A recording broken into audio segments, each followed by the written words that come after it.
Hey guys, my name is X Factor. Hopefully you're having a great day, and in the background is some cavalry footage as I'm trying to level up my last class to level 10. Kind of neglected this guy, but it's drastically been changed by DICE since beta, as it should have. It was simply too strong, and the one thing that you're going to notice with this is that it is still the 1895. You only one shot in the head up to around 30 or 33 meters. That means if you headshot somebody outside of that zone, it's going to take more than one shot to kill them.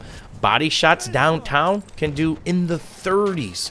And oftentimes it makes sense to switch your pistol up close if you don't think you can get them in the head. The pistol actually seems to have a faster time to kill, which at the end of the day, that's what it's about.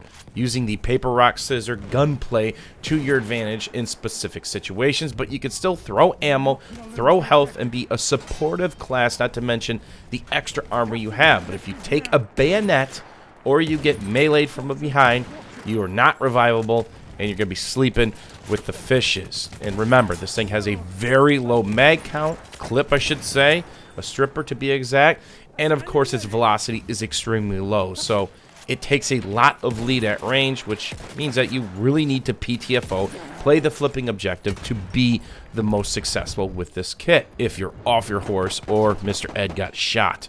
Remember, if you are on Mr. Ed, you get 2 anti-tank grenades that recharge over time. If you jump off, you get a third. So one of the tactics you can do if you sneak up on a light tank, throw your 2 on the horse, jump off, throw a third, jump back on, couple seconds longer, you have 2 more nades. And that's going to be one of my topics of this video, as Battlefield 1 has been the most stable battlefield to date at launch. For those of you who did not play Battlefield 3 or Battlefield 4, the betas were a mess, the launches were an absolute disaster and nightmare for up to a year after the launch. Only was it by the creation of DICE LA and them working with the community to straighten out BF4, fix all the game-breaking bugs, the client, the server stability issues, and of course, slowly balance the game, which is one of the hardest things to do in any game, and it's only magnified by the amount of weapons and of course variations available. So when I talk about gunplay balance and some of these issues, the problem is often easy to spot, like the hunter range. It's just absolutely crazy. But what's the solution? That's actually the hard part, and it might take the developers a couple times to fix some of these glaring issues that I think are in the game, as you see me get the rare reload animation there. So, for those of you who do not know, Tuesday, December 13th, there's a massive patch coming to Battlefield 1. There is a new map available in various different game modes. Can't go into detail yet, all the modes available, but it is a massive balance patch.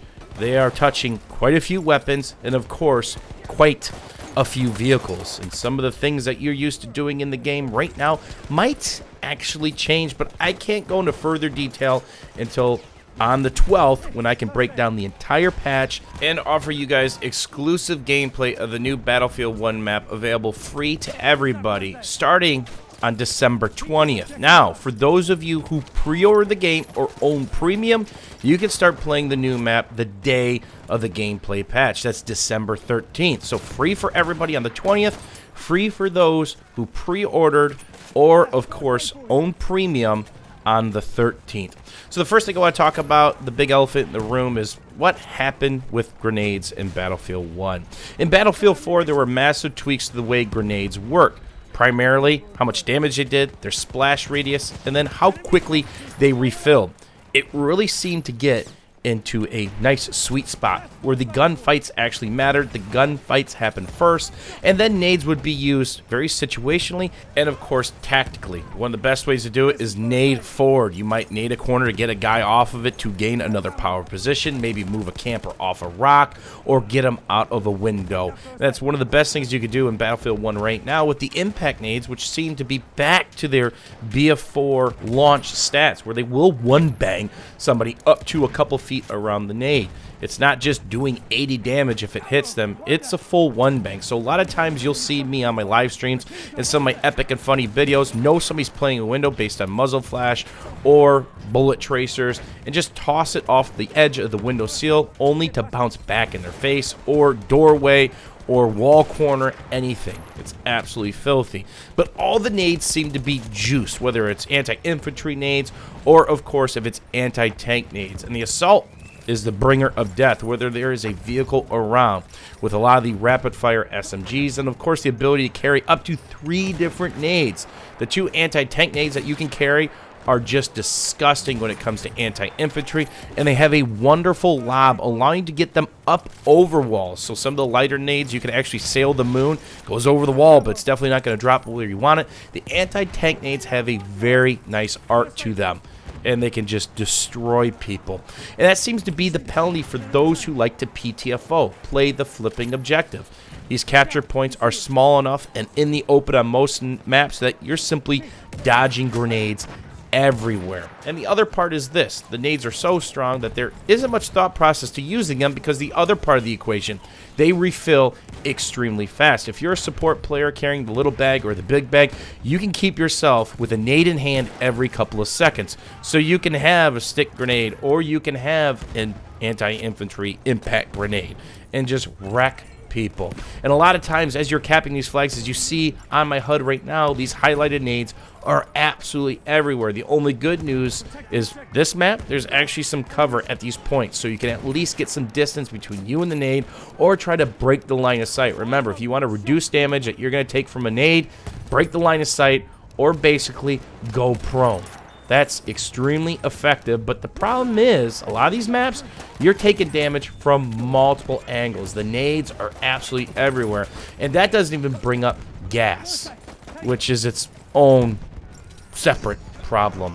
Now, it's compounded by infantry-centric maps like Argonne or Amiens, the very congested points. But there's a lot of times where you just don't take your mask off. It works to be assault for the most part, or something that has very strong hip fire, or a shotgun, because you're not going to be able to take your mask off.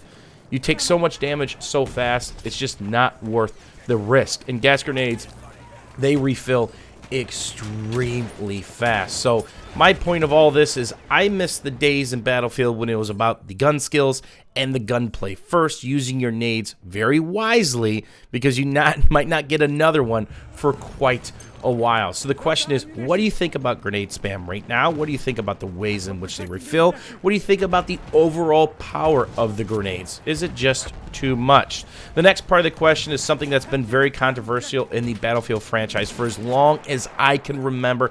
It's something I really despise, and that's the way suppression works in the Battlefield franchise. What is suppression? Well, it affects every single weapon in the game. If you're being shot at by an enemy player, you get flinch, and it can really be seen if you have an optic like a medic weapon or a sniper rifle. Your crosshair actually flinches off or flicks off the player a good amount. Then you have random optic sway, which you cannot hold your breath, and it's really hard to counter. Then you have, and one of the worst things, is random bullet deviation.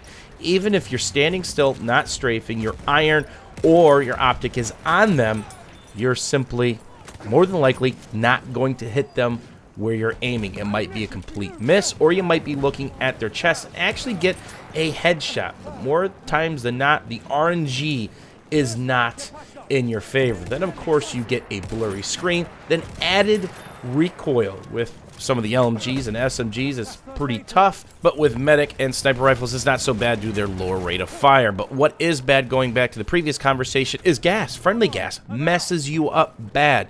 It gives you full suppression, everything but the flinch, because there is no bullet whizzing by your head. So normal suppression, as long as no one's shooting at you, is about 3 to 4 seconds before it dissipates. Friendly gas, you've got it for as long as you're in the cloud, and about 5 or 6 seconds after you actually get out of the stink cloud.